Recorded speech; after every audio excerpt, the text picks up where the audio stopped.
今次介紹嘅係精靈真相篇裏邊嘅第11項嘅展品，就係玉器專題篇。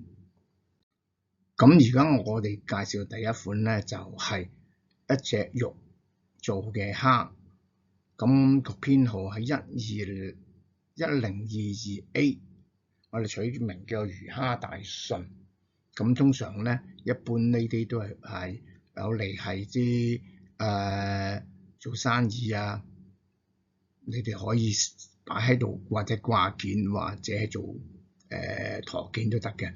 佢係紅玉嚟㗎，咁佢嘅尺寸咧就係2公分乘4公分佢個高度。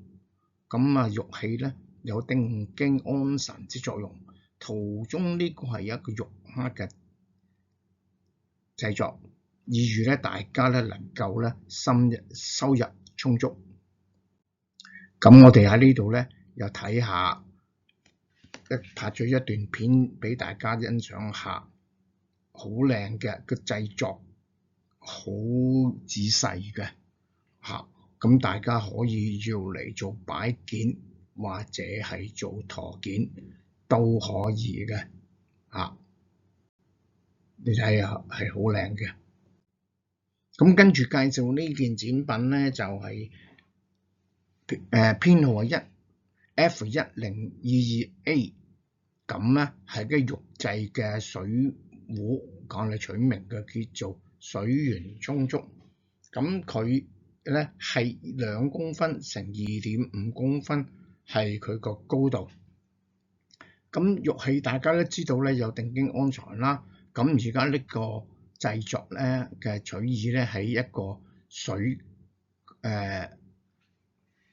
壺，咁啊意預咧就大家咧可以咧就財運充足。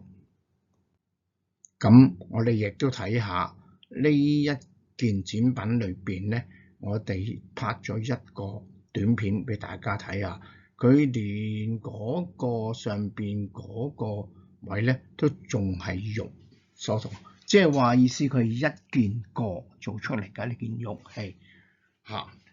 比較做工唔算好話好仔細，但因為太細啦，咁如果成個型格嚟講咧，都係可以比較均勻啲。呢少少黃玉喺度，大家睇下。咁而家跟住呢件展品咧就係編號係 F1025。咁咧，我哋取個名稱咧就叫做如魚得水。佢係由啲紅皮玉而製成嘅。咁佢係2.5公分嘅闊度，4公分係佢嘅高度。咁嗱，玉除咗係有一個定機安神嘅話咧，而呢個造型係如魚得水，意預大家能夠咧喺財運上邊啦、人緣方面啦、桃花都比較充足啊！嗱，咁我哋亦係拍咗呢一段片咧，俾大家去睇噶。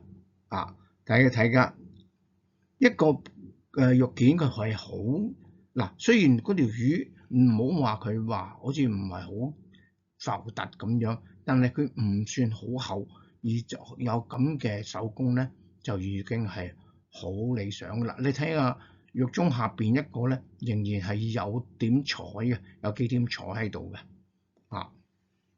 咁不妨大家可以去研究一下。嗱，咁跟住落嚟介紹呢一件咧嘅編號 D1028。咁呢件屬一件花件，係可以掛件嚇。咁玉器頭先市場都講過啦。咁有呢一件佢咁做着造型嘅話咧，除咗頭先嗰啲話定經之外，佢可以有辟邪嘅防禍災發生嘅意預有一吉祥嘅依據嘅嚇。嗱，咁佢咧係我哋取名頭先講過啦，D1028。咁呢件花件嘅咧，佢個尺寸咧係8公分嘅長度，8 mm 嘅厚度，同埋7公分嘅高度。咁我哋又睇下呢件花件，你做咗一個短拍片俾大家睇下，比較近距離啲嘅假設啊。咁你睇佢個做工都係好，屬於咁薄件嚟講，都已經屬於好幼細嘅啦。睇裏邊嗰個輪咧係喐動到嘅，中間嗰個啊，雖然肉質唔算係話太靚啊，咁你睇下上邊都仲有一個金錢嘅吊件配件，可以掛喺車啊，掛喺今年流年嘅財運方啊，咁都可以用到嘅啊，大家不妨去試下。嗱，咁呢個咧係以上幾件嘅總圖啦，咁亦都係啦。咁各位，我呢段就去到呢度。咁如果佢有乜嘢聯絡嘅話，亦都可以 WhatsApp 俾我。我會繼續咧，仲有片放上去嘅。唔該大家。